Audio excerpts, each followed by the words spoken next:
Welcome into HuskerMax today, March 6th, 2025. I'm Kaleb Henry. That is Nick Handley, and we got all of the snow. Some of us lost power, some of us didn't. We all got cold. We all spent way too much time with our families inside, and now everything is muddy outside. Nick, how are you doing this morning? I'm good. Apparently, I'm a lot luckier than some of you fine folks that did lose power. But yeah, I was telling you off the air, as much as I absolutely relish those opportunities to play 6 straight hours of basement hockey and t-ball. I'm very happy to see my little guy back at daycare today. Yeah, it's a welcome sight for sure. But hopefully everybody is good. Power's back on. We didn't even have to do anything to our driveway. It all melted yesterday, so that was South fun. facing?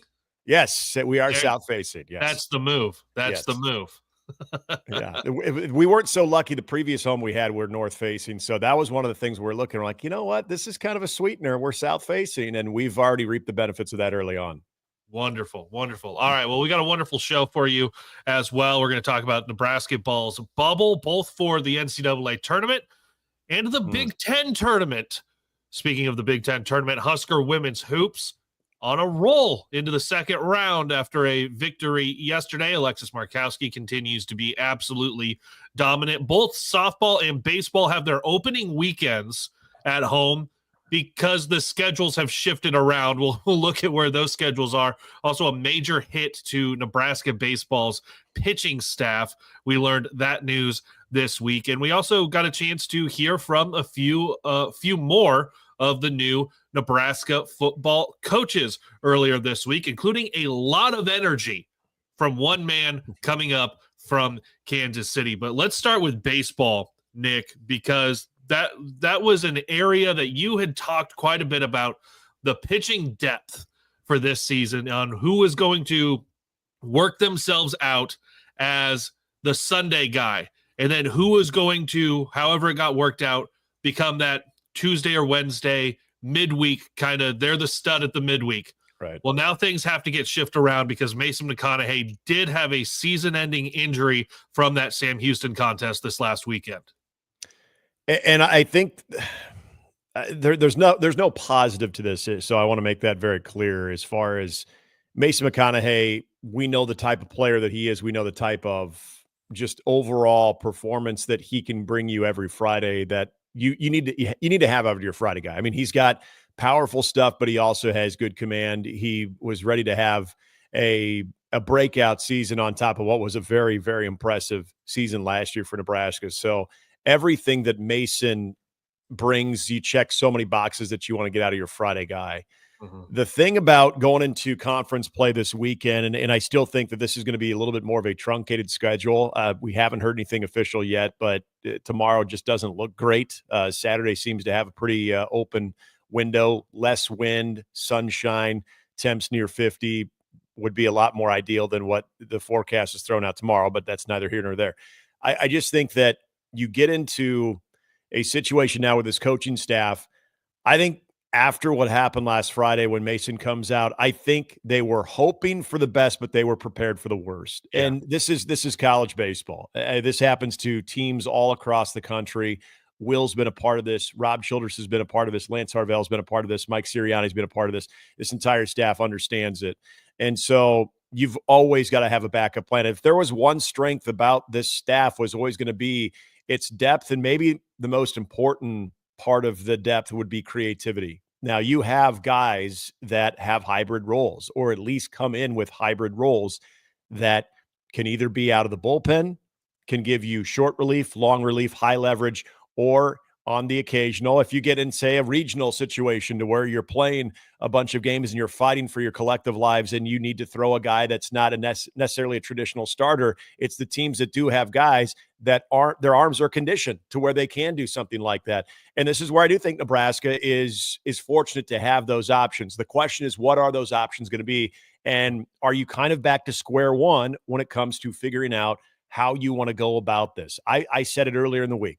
I have absolutely no reservations with Ty Horn being a Friday night guy. I think Ty Horn, in his short time this season, has shown the mental jump that I think Rob Childers wanted to see out of Ty Horn, where when things get a little dicey, how's he responding? Is that motor running too hot, or is he able to slow things down and continue to compete? And we've seen him do that against some very good teams, especially in that Vanderbilt game. I know, again, the numbers wouldn't tell you as much as what you were seeing on the mound as how he was responding. And so I think that's a positive. Ty Horn's got electric stuff. He's got Friday night stuff. And as long as that mental part of the game continues to get better and better and better, like I think it will. Still a very young guy. So I think it is also to be expected that there are going to be some bumps in the road. I think he can be your guy.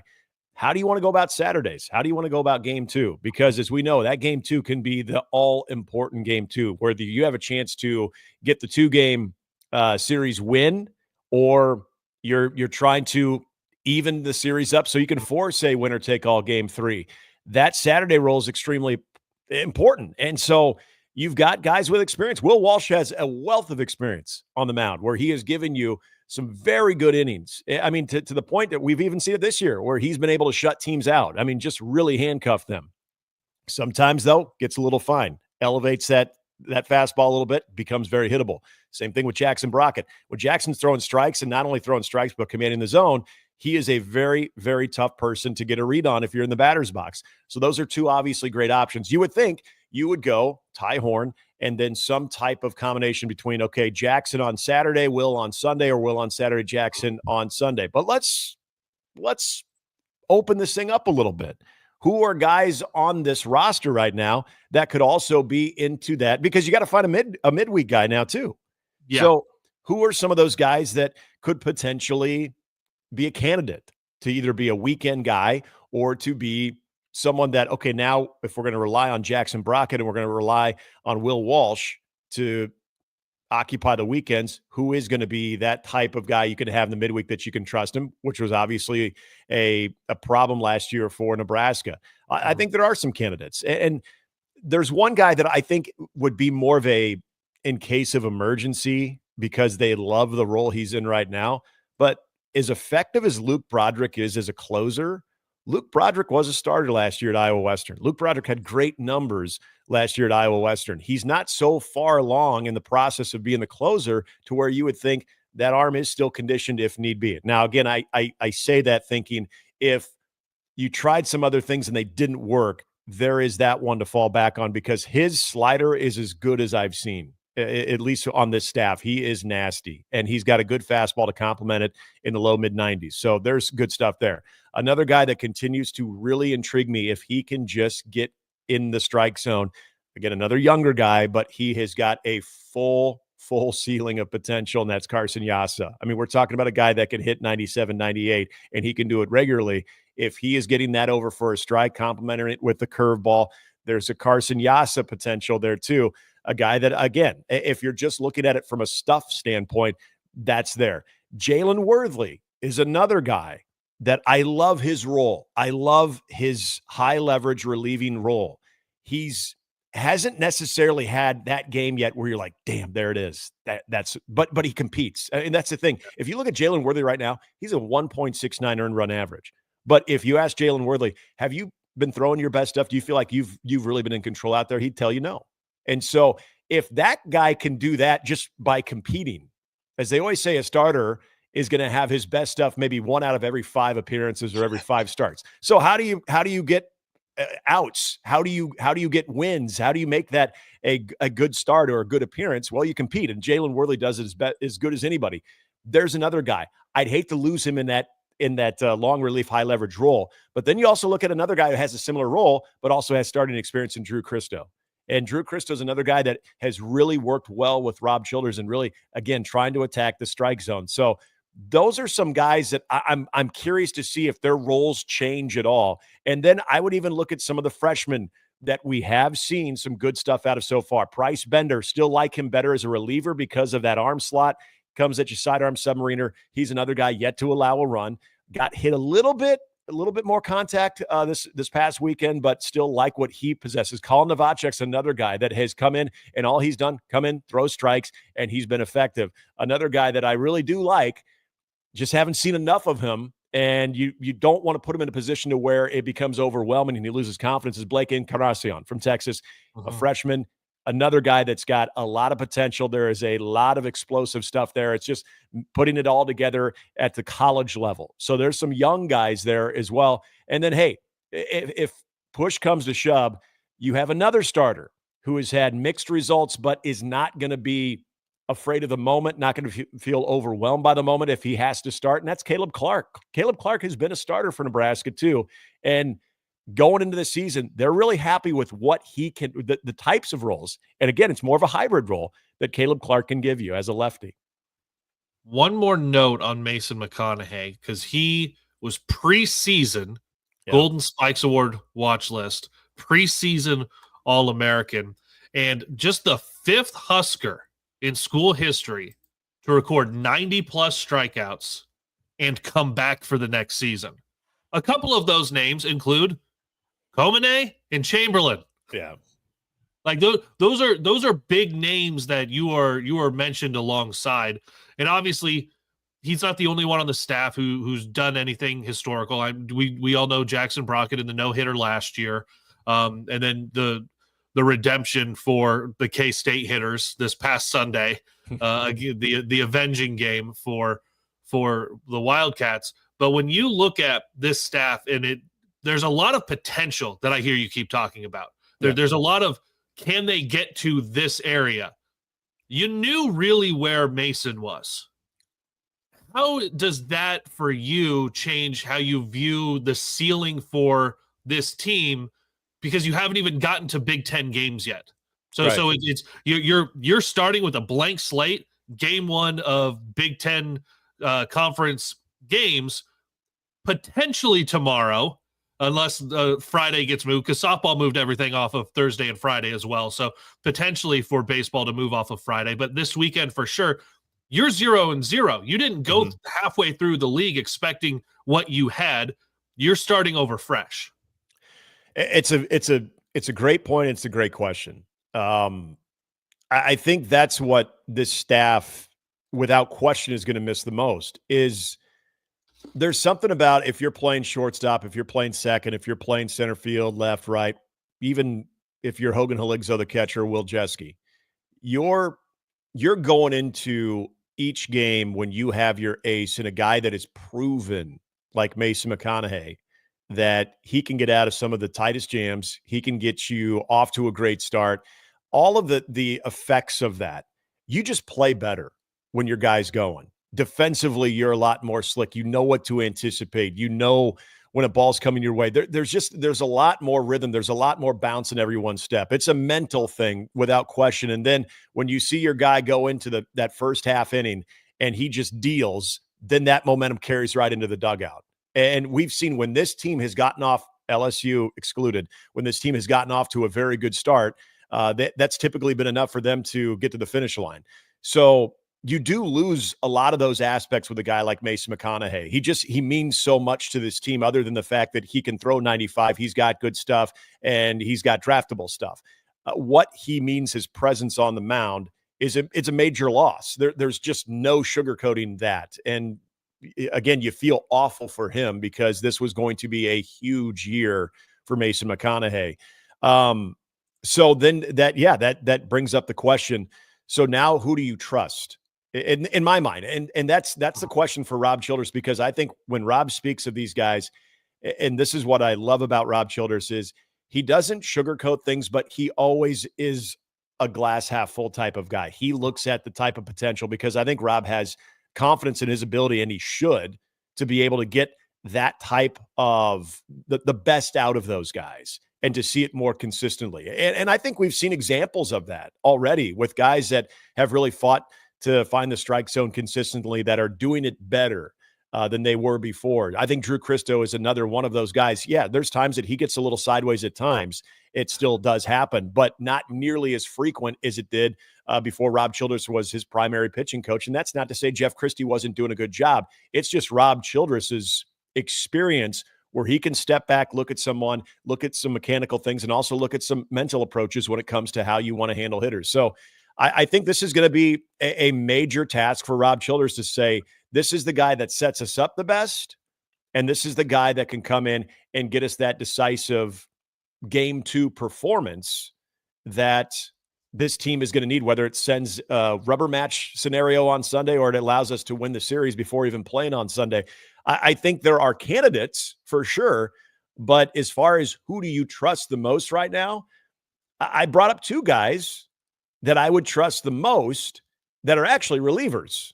Mm-hmm. And one of those guys, I haven't seen that much in a Husker uniform. And the last time I saw him in a Husker uniform, he gave up a very important hit to GCU that proved to win the game for GCU in Luke Broderick. But I trust Luke Broderick. I think he is as steady as they come. He's got great stuff. And I cannot wait for Jalen Worthley to just show his stuff. But in the meantime, the dude's just competing and getting outs. I trust Jalen Worthley a lot. There's a lot of other guys that I think have come a long way, but are they there yet? Are they at that Mason McConaughey level that, okay, yep, give him the ball, we're good? It's you got to look down. You got to look down that roster a little bit before you can maybe say, oh, okay, we have that guy. The coach speak on if something bad happens the first weekend. It was just the first weekend. You'll grow out of it. If something good happens the first weekend, beat Vanderbilt. Yeah, you guys showed up ready to play. Mm-hmm. you play both sides of it wherever it was a few weeks ago. Quick mention of the schedule changes for softball, number 20 in the country. It's the Big Red Spring Fling, so it's all out at Bullen Stadium. Just Saturday and Sunday games out there. Saturday at 11 a.m. against Northern Iowa, 1:30 against Northern Colorado, and then Sunday 4 p.m. against Northern Iowa, 6:30 p.m. against South Dakota State. Baseball for right now is scheduled for Friday at 2, Saturday at 2, Sunday at noon against Washington. My inkling is that Friday will not happen, probably playing 2 on Saturday, and then the regularly scheduled Sunday, because you got that get out day, and you're getting out a little bit further. Especially in Washington, exactly, Yeah, to head back to Seattle. New to the league, so it's not something that you would have been like, how do you look to last year when they played, look to the last couple of years when they played, who do they have back? What do we know about Washington coming into Lincoln this weekend? Washington's one of those teams kind of similar to Sam Houston as far as their record, where you know that there is a lot more than meets the eye when it comes to their record. Fortunately, Nebraska was able to take care of Sam Houston, but when I look at Washington, they have played maybe one of the most challenging schedules. And even in the losses, they've put up some runs. I mean, they open up the season in a series against Long Beach where they got out of there with 1 tie and 2 losses. But then you think about some of the teams, one of the better teams in the Big Ten, at least considered to be one of the better teams in the Big Ten, in the top 5 in Maryland. They beat Maryland. They had a tough series against Santa Clara, but then they also played Texas. They went on the road and they played Stanford. And actually, they hosted Stanford, but got a win against Stanford. They lost that series. They did get a couple of wins against Texas as well. So, and some of their losses too, they've put up some runs. That's the thing is, actually, I take that back. They lost to Texas earlier, but they put up some runs in that game. So a team that is 4-8 right now, a team that though is still got 3 hitters hitting well over 300, and a team that you feel like, okay, well, in Nebraska's situation, they're not going to take anybody for granted, especially in Big Ten play. I think we tend to do this a lot with teams when you have different types of opinions of teams. We simply just look at the record. We're like, okay, well, this is a 4 or 5 win team. They're below 500. So Nebraska should win. Okay, well, here was their schedule. Kansas State. And they beat Kansas State, by the way, 9-2. They played Coastal Carolina. They played Stanford. They played Texas, as I mentioned. They've played Texas Tech. And they beat Texas Tech. But even in their loss to, as I mentioned, to Texas, they put up 9 runs. They lost 10-9 in that game. So there's something to be said about this team. They will come at you offensively. They've got 3 guys in particular, as I mentioned, that are hitting the ball well. The thing about, and I saw this with Sam Houston too, and I was looking at them, even though I wasn't on the call, just kind of looking at what type of team they had, is they're pitching just numbers-wise. And again, we're just going off of numbers, a little bit more underwhelming than what Nebraska has seen from some of their previous opponents. So you're hoping for a team that's trying to find more consistency see offensively that this could provide that. But there's a couple of names that you should probably know when it comes to Washington with what they're going to do offensively. And Colton Bauer and AJ Guerrero especially, those are guys that have coming into the season had a lot of accolades, but also swing it really well. And as of now, those are your 300-plus hitters. Those are guys that I think combined right now are well over 20 RBIs and about 6-7 home runs. So there's two sticks that you have to obviously be worried about. But honestly, for Nebraska, this is about them. I know this sounds cliche too, Kaleb, is you always talk about the opponent itself, and we want to get into that, but then we always hear coaches talk about, well, yeah, but this is a game that we have to take care of ourselves. Well, from that standpoint for Nebraska, there are two things that they have to take care of, and that is first and foremost how they want to approach the overall rotation, but being able to, again, control the strike zone early in this game and not get off to any type of start to where all of a sudden you're chasing runs, you're putting that much more pressure on the offense. Then obviously the flip side is this offense very similar to what they did against LSU. It's not like they haven't done this in a long time. You got to be able to close it out. Unfortunately, they couldn't do that against LSU. But those first 3 innings offensively, how they're attacking in the batter's box is going to be key in this entire series. And you were exactly right the last couple of weeks when you've talked about Devin Nunez, who Big Ten Freshman of the Week for what he did this past weekend.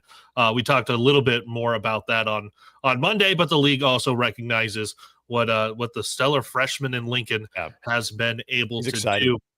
Switching gears, we were able to hear from a few of the Husker football new assistants, one returning in Mike Eckler, who's a special teams coordinator. We also got to hear from defensive line coach Terry Braden and defensive backs coach Addison Williams. Right away, Eckler is friggin' no nonsense, man. Yeah, just absolutely no nonsense from the beginning.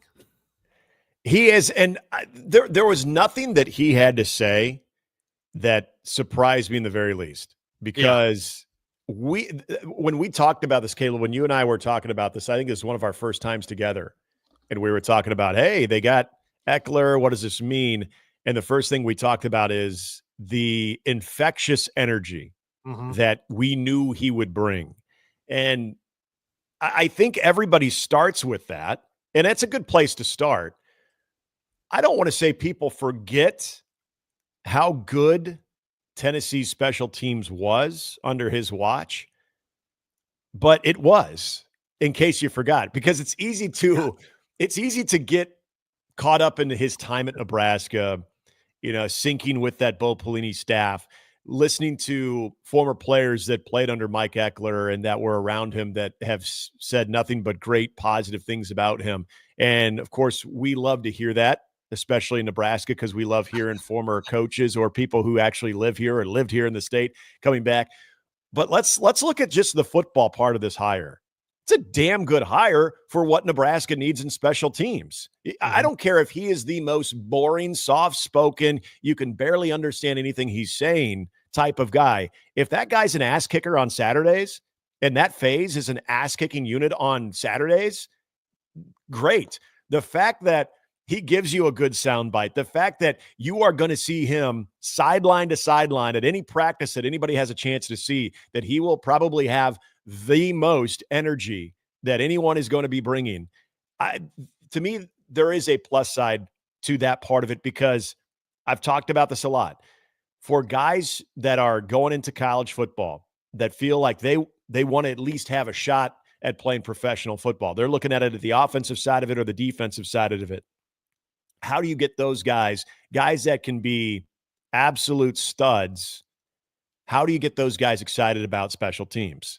I can't think of a personality that's going to sell it and get you more excited than what Mike Eckler can. But then when you can point to, look at the results that we had here at Tennessee. I had this guy on the defensive side. This guy's a stud corner. Look at what he was doing on kick coverage. Look what this guy was doing in the return game. Oh, you want to be a playmaker on offense? Hey, how about a playmaker as a return specialist as well? There are so many different things that he can point to in his time at Tennessee on how they were effective and how that phase not only was a big part of their success, but even won them football games. And that's recent. That's not, 10 years ago, he was something.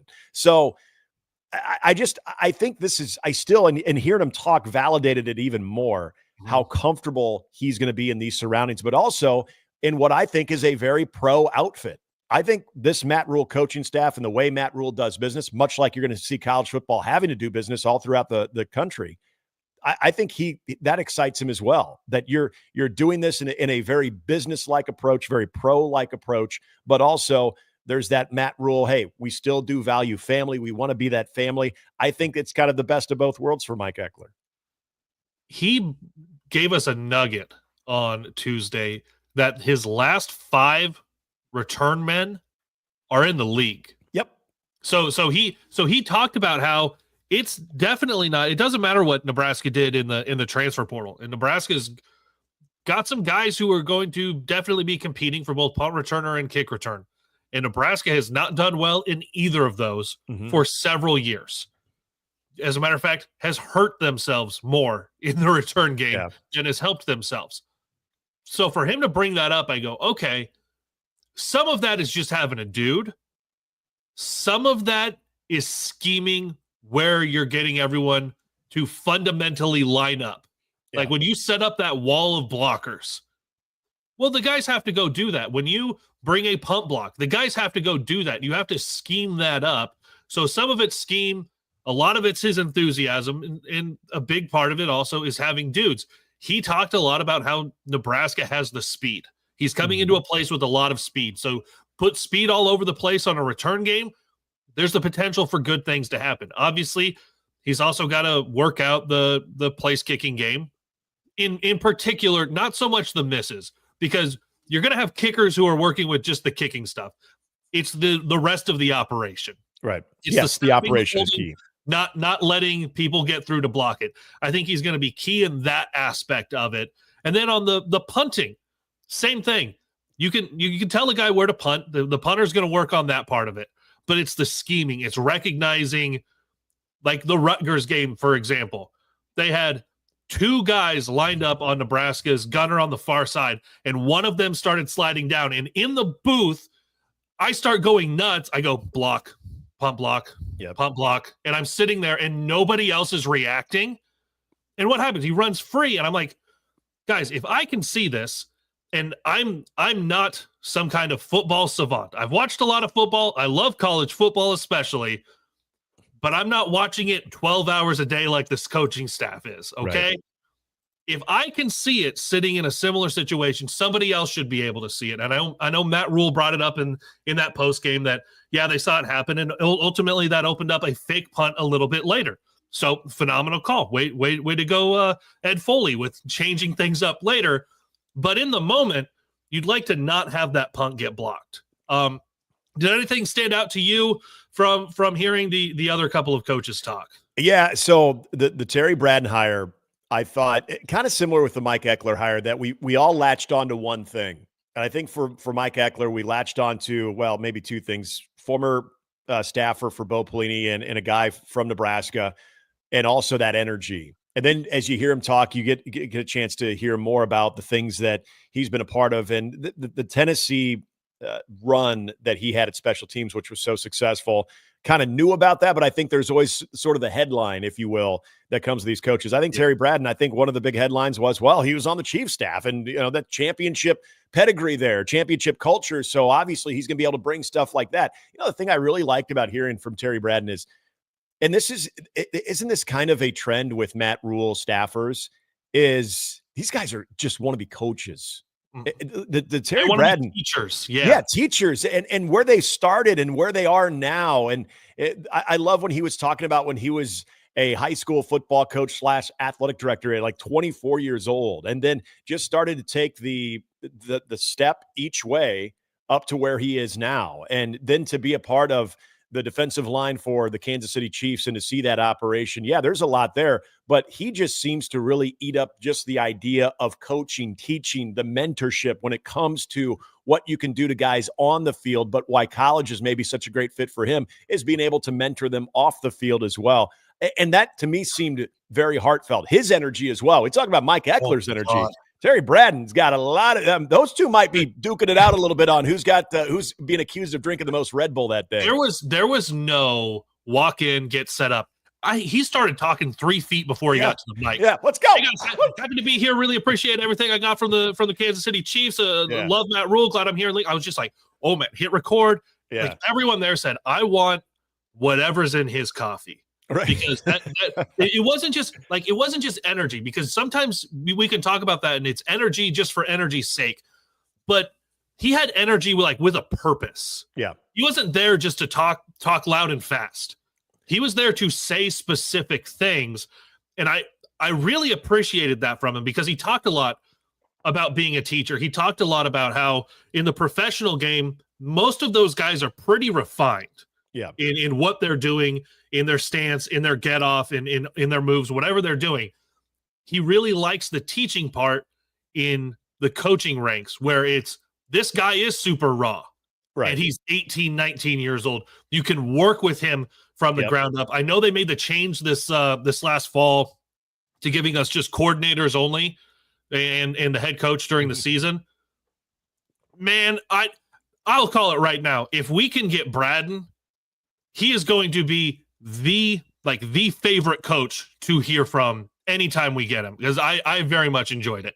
Yeah, we need our Monday dose of Terry Braden for sure. It's gonna be more effective than any coffee that we could drink. No, I think the line that he said that grabbed my attention, and when he explained it a little bit more too, the coaching is my ministry. Yes. And when he talked about having that desire to get back to college, it's exactly a lot of those principles that we've seen, I think, very consistent with Matt Rule hires. And that is, get a guy, and you hit the key point there, Kaleb. Get a guy in that can identify talent, but also identify talent in unique areas where it's not necessarily a 5-4 or even a 3-star next to their name. Let's look at guys that we're just starting to scratch the surface with, and let's see what we can do with those guys. And if there is something there, if there's a guy that maybe got into football late, so he's a little bit behind, can we get him up to speed?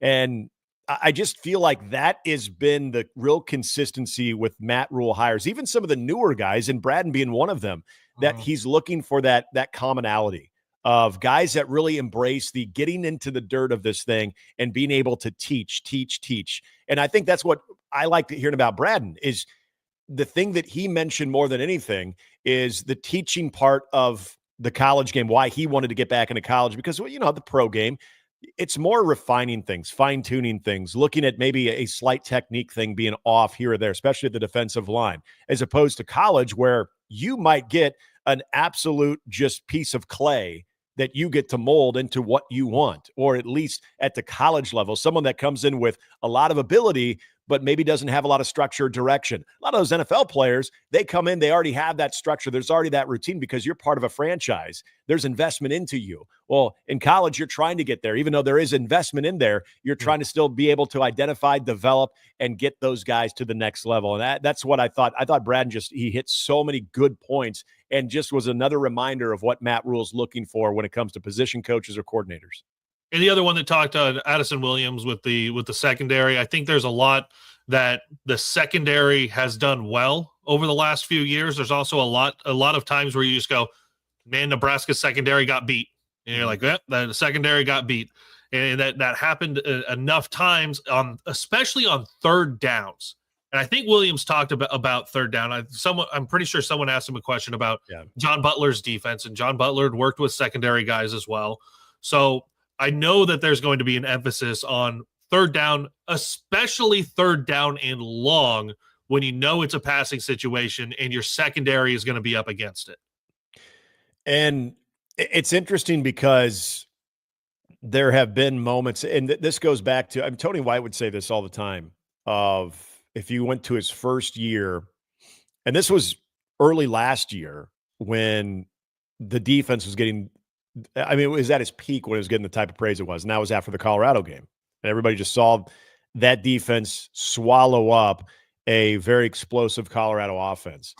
And I remember a lot of those things we saw still kind of rear its ugly head in some of the tough losses for Nebraska. And that was getting off the field on third down, and even in third and longs, like we're talking about. So this is a big area. And I don't want to say this squarely falls on the secondary, but the amount of 3rd and long, 3rd and 5 to 10 conversions and guys being able to break off their routes and be able to beat their man one-on-one, or what type of coverage were you trying to roll over to certain receivers, especially in those key downs, was noticeable.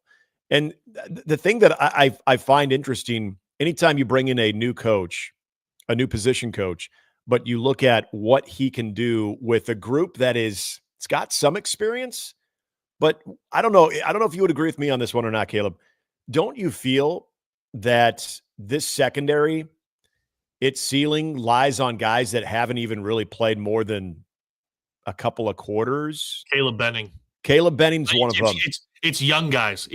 Donovan. Yeah, we saw Donovan Jones in the Pinstripe Bowl. He was effective. He had to start out of necessity, but yeah, a lot of those young players. The secondary, a lot of the Jeremiah Charles, a lot of those guys are going to get their opportunities partly because of the new roster limitation. Right. You can't carry a ton of dudes.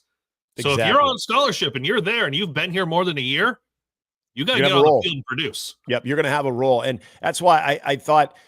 We're talking about Mike Eckler, a lot of energy, a lot of interesting storylines behind it. We're talking also about Terry Braden, a very interesting individual, storyline behind it.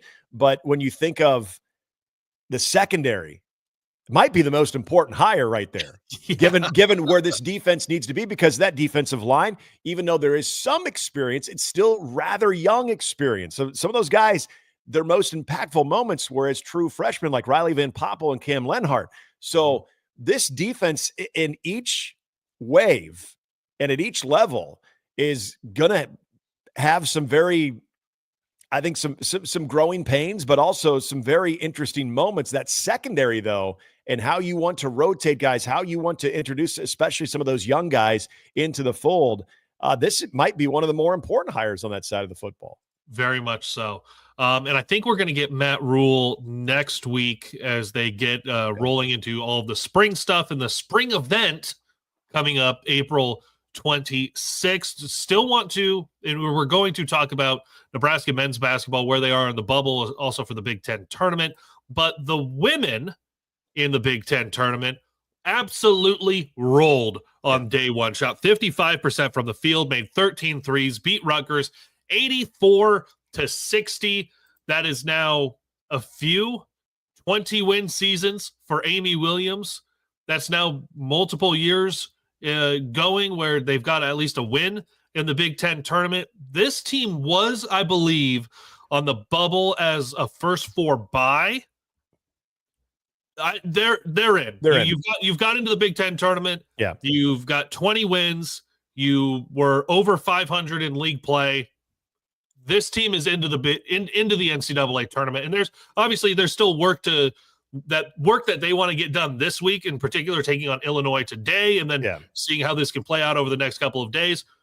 But you check that box. Nebraska women's basketball is back in the big dance. 100%. I don't see any possible way that even if they were to get shellacked by Illinois tonight, that they wouldn't make it in. You're 20-10. This is the one thing, especially down the stretch, where I think Nebraska's got a couple of things working for them.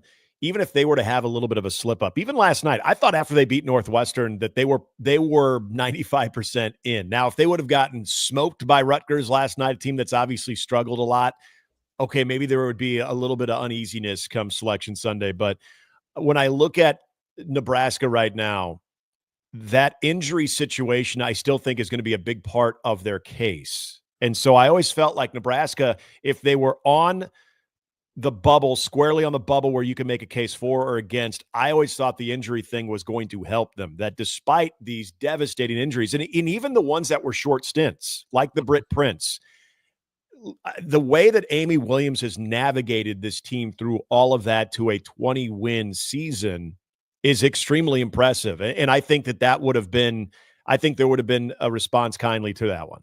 I really do. Now, I think this is where it becomes fun for Nebraska, because I think, there's no avoiding it. And I don't even think as a coaching staff, you're like, hey, do not look at bracketologies or don't even discuss it. I think anymore, you're like, hey, you know what? You're going to do that as long as you're showing up when we need you to show up for the basketball games and in the preparation and the scouting and all that, we're good. But now I think they all understand, okay, we didn't have that weird, awkward slip up we're in. Now it's time to think bigger from a seeding standpoint, from the Big Ten tournament standpoint. You have a chance to avenge a earlier season loss to Illinois. Illinois is a good team, but there's some things that Nebraska did last night. Now, albeit I understand the opponent wasn't the strongest, but when you start to look at the bench production that Nebraska is getting, not just by Rimdahl, but all of a sudden Hargrove last night too, there's different things about this team that I always wondered, and Kaleb, you go to so many of these too. I always wondered at what point when this team learned how to play with the roster that they had, knowing that Potts isn't coming back, knowing that Widener's not coming back, the roster that they had, when they would start meshing. And then you start to see glimpses of that. And then all of a sudden, Britt Prince goes out for a short period of time. And so then you have to reshuffle it again. Mm-hmm. But the group that you saw last night, and now 2 games in a row against teams that they should do this against, but they did do it. They get out to a great start. They never look back. You get contributions from both your starters. Your veterans are playing the way they should. Alexis Markowski has been outstanding. And then you look at what you're getting from a bench production. And I think between all of those things right there, that should get you excited. I think for this matchup tonight, Nebraska's got to be feeling, even though they lost to Illinois early in the season by double digits, I think they got to be feeling pretty confident going into tonight. I think they do. Alexis Markowski grabs her 52nd double-double. Program record continues to extend there. What I'm most impressed about with where the contributions continue to come, obviously there's Alexis Markowski. And obviously Birdie Rimdahl, your grad transfer who's come in. So those two are going to be gone next year.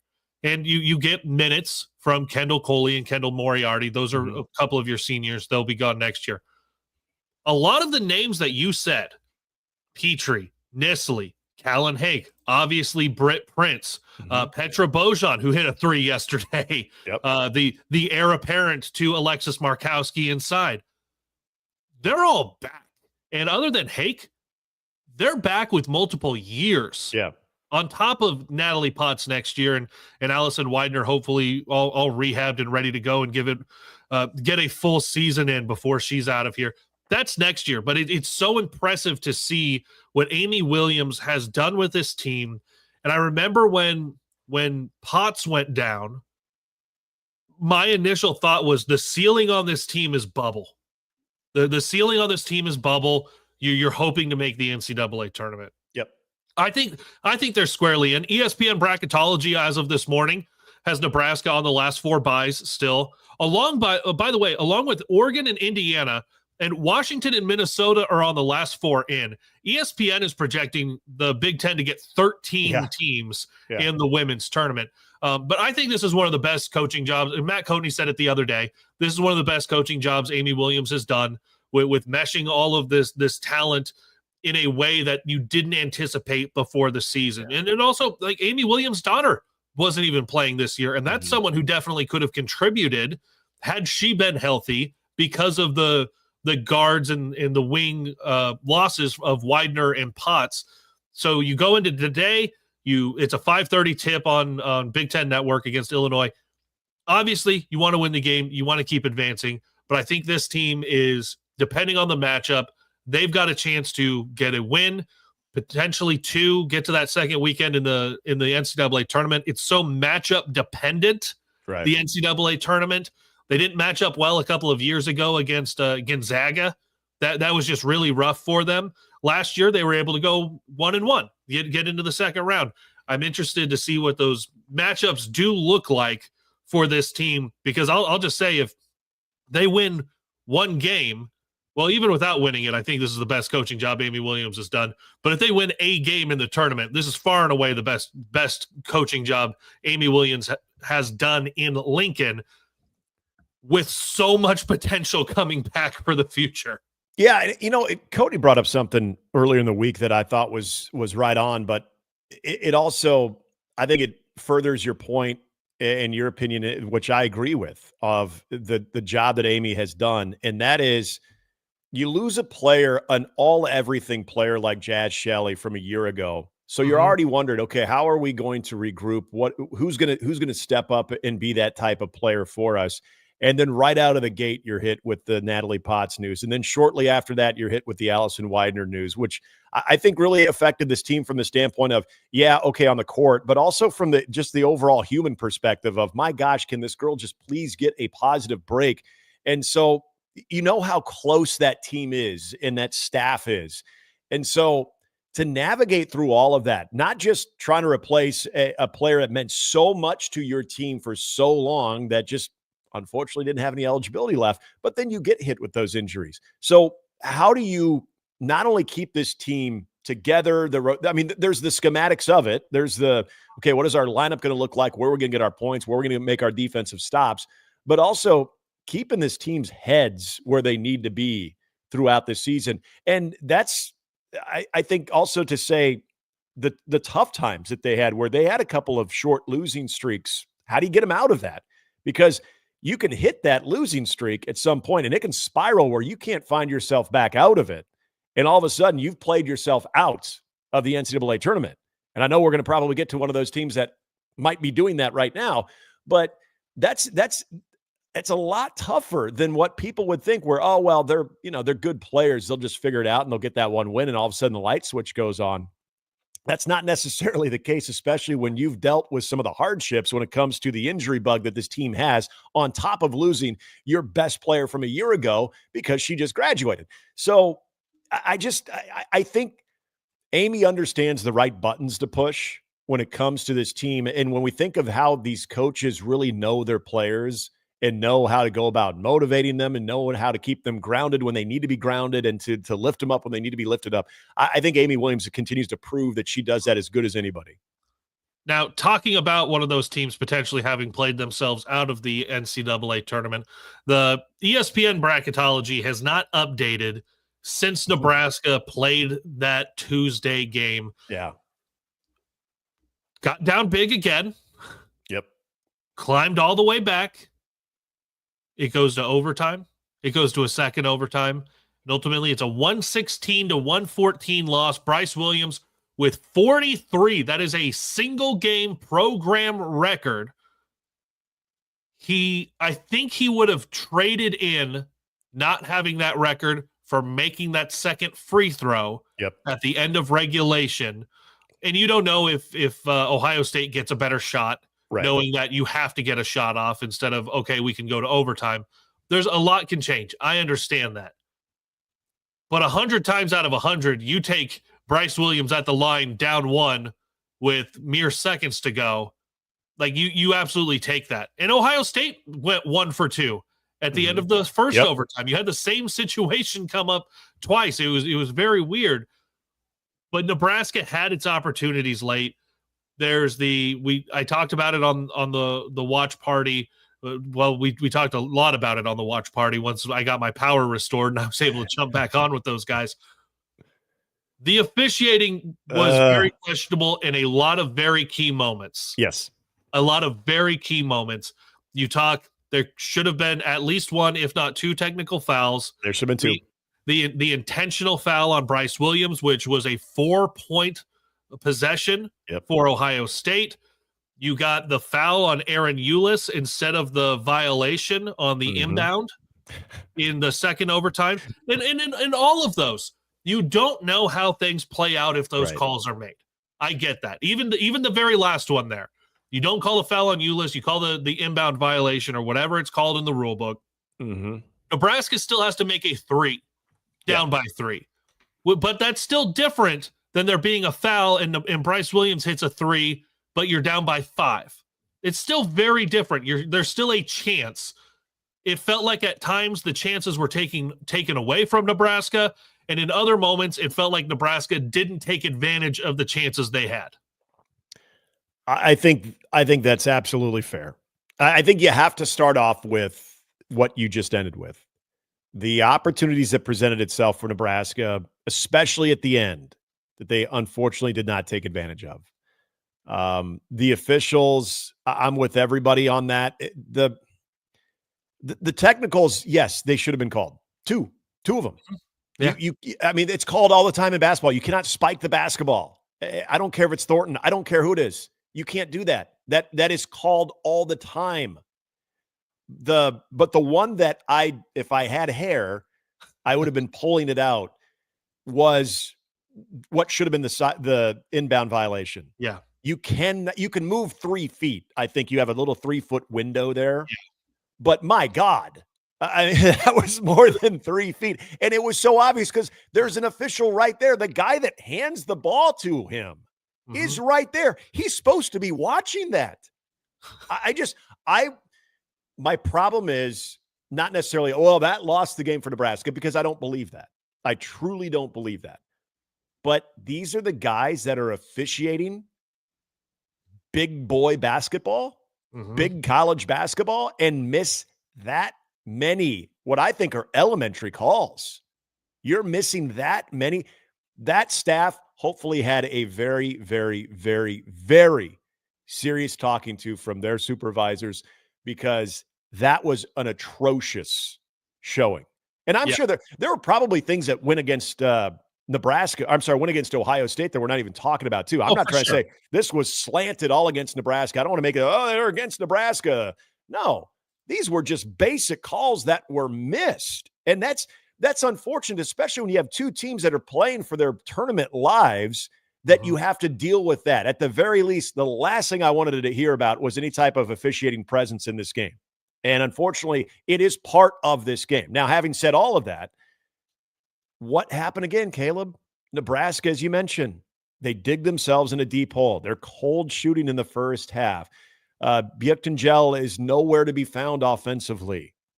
If you would have told me that Bryce would have given you 30+, and Juwan Gary would have given you 20, and Connor Essegian would be in double figures, I would have said they win this game going away. But defensively, there were some breakdowns. And I do want to say this about the defense. Ohio State at times they just had Nebraska's number. And at some point, you just tip your cap and say, good on you guys. That is tough to defend. But at the end of regulation, and I thought in a lot of overtime 1 and 2, with what they had in the tank, Nebraska's defensive effort was clearly there. Yeah. They were in the paint, then they were recovering, there were closeouts. There were some shots there, because you bring up Bryce Williams I'll use this as an example. I was ready. I had a tweet already in my head of, he may have missed that free throw at the end of regulation, but I remember thinking, hey, if playoff Jimmy's a thing, overtime Bryce is a thing too, because he was just taking over like he did in the. He was taking like all the shots. He had the first 5 points. Yeah, and he couldn't miss. And there were sometimes like, pass it. Okay, don't pass it. That's a good shot. But then Ohio State started to find some better looks, and they would make that extra pass. They would find Thornton, and I thought some really creative ways where it wasn't like, well, Nebraska should always have eyes on him. No, they just did really good work off the ball, a lot of good screen work off the ball. And I just think if anybody's going to be critical of Nebraska's defense, they're at the end of the first half and into overtime. At the very least, you could not question their effort. I mean, they were flying all over the place. It was just Ohio State was finding different ways. So credit Ohio State for doing that, of being able to get some desperate buckets that they had. Otherwise, that first overtime was going to be a blowout. Nebraska going to win in a blowout if they didn't do something. So it was, though, the defense there kind of in the start of the second half, it wasn't in sync. They weren't connected. Offensively in the first half is what sunk them. And unfortunately, Kaleb, this has been a trend. This is what I've been saying for the last 2 weeks is this offense concerns me, because when they can't keep pace, go use that Washington game, for example, when a team is shooting at a blistering pace, but you're keeping up, you're fine. And that's what Nebraska did in that game. That's why they eventually won, because Washington came back down to the mean. When they're not doing that, and they're continuing to see a 4-point deficit, then it grows to an 8-point deficit, then a 10, then a 12, because they're having empty possessions, and all of a sudden they're starting to not use the shot clock, but all of a sudden they're just chucking it. And Bryce, God love him, he is a great player. At times, I think feels he needs to take that shot no matter what's going on in overtime, especially in that second overtime. There are a lot of times like, oh my God, Bryce, that's not a good shot right there. Connor Essegian's over there. Juwan, the last shot. One of the last shots, I think, at the end of the first overtime, Juwan Gary was open on the wing. I would have rather him take that shot than Bryce trying to get contact and sort of throwing up a desperation heave. I didn't love that shot. So as much as he's been good, I think at times he feels the offensive onus is on him, and he needs to take over. Yeah, even with that, I don't feel like he shot enough. I still don't think. I know he scored 43, tied the program record with, I think it was 16 made field goals in the game. There's still so many times, especially early on. Yes. I'm with you. Early, we know what we've seen. Alpha Bryce, late game Bryce. You can still do that late game. Do it early game for me too. Not just me, but all of us. Yeah. Because I feel like get him 25 to 30 shots, and you're not taking 20 of them in the last 10 minutes. Spread them out a little bit more. Right. And I think it's really good, because if he can come out and do that early, it does open up a lot of those Juwan Gary, Connor Siege, and even Sam Hoiberg on hitting a lot of those things. Let me ask you this real quick. The play that I'm talking about there, where he takes it himself, goes in a double team, it just wasn't a good looking shot. No. It was a tough shot. Juwan Gary open on that left wing on the top of our screen as we're watching at home. I do wonder how much, because remember, there were a lot of people that were critical of when he gave up that. I'm trying to remember, who it was against? I'm trying to remember the team. It wasn't that long ago where he gave it up to Connor Esiason, and Esiason missed. People were like, that was just the not the Minnesota game just a couple of games ago, but it was last week. It was yeah. And people were like, oh, Bryce got to take that. Bryce got to take that. Well, this time he does, and now Yahoo's like me, like, come on, give it up, man. Give it up to Juwan Gary. So I do wonder if he's like, okay, now I'm taking this. I'm not giving it up. Again, this is not a Bryce. Bryce is all about Bryce. Michigan. Not at all. Michigan, thank you. Yes, that's the game. Bryce is all about Bryce. No, that's not the case. It's just I think when the offense is tough to come by, I think he does feel a little bit of that pressure that he needs to be the guy. And in a lot of times he does need to be the guy. So ESPN has not updated since Tuesday, but some of our other favorites like JBR Bracketology, T3 Bracketology, I've seen the conversations. I will say it tomorrow on Nebrasketball Brunch. It will be a very, very low confidence rating in this team making it back to the NCAA tournament. However, there apparently remains a path. Sure. And that path begins on Sunday. It's not just win the Big Ten tournament. No. That path is actually win on Sunday and get at least 2 in the Big Ten tournament. Mm-hmm. So then you're at 20 wins and you're squarely on the bubble. I think you'll still be sweating it out on Selection Sunday, but there's the path, Husker fans. However, you have to win on Sunday for that to happen. Win on Sunday. Here's the easy math on talking about the Big Ten tournament bubble. Win on Sunday and you're going to Indianapolis. Nothing else matters across the league. You don't have to be score watching. Win on Sunday and you are in the Big Ten tournament. If you don't win, there is a slim path to making the Big Ten tournament, and then you do have to be scoreboard watching. You got one of them last night. USC won last night. That helps you. Other things that have to happen. USC is going to have to beat UCLA on Saturday. Minnesota lost last night. You need Minnesota to beat Rutgers on Sunday. You also need Northwestern to lose to Maryland. If you can have those things happen, regardless of Sunday's result, if you lose on Sunday, Nebraska is in the Big Ten tournament as the 15 seed. It's a very slim path. It is teams that I do not trust at the bottom of the league. Right. But if you're there saying, no, they can lose, and there's still someone tried telling me this on Facebook when I wrote a story about the Big Ten bubble the other day.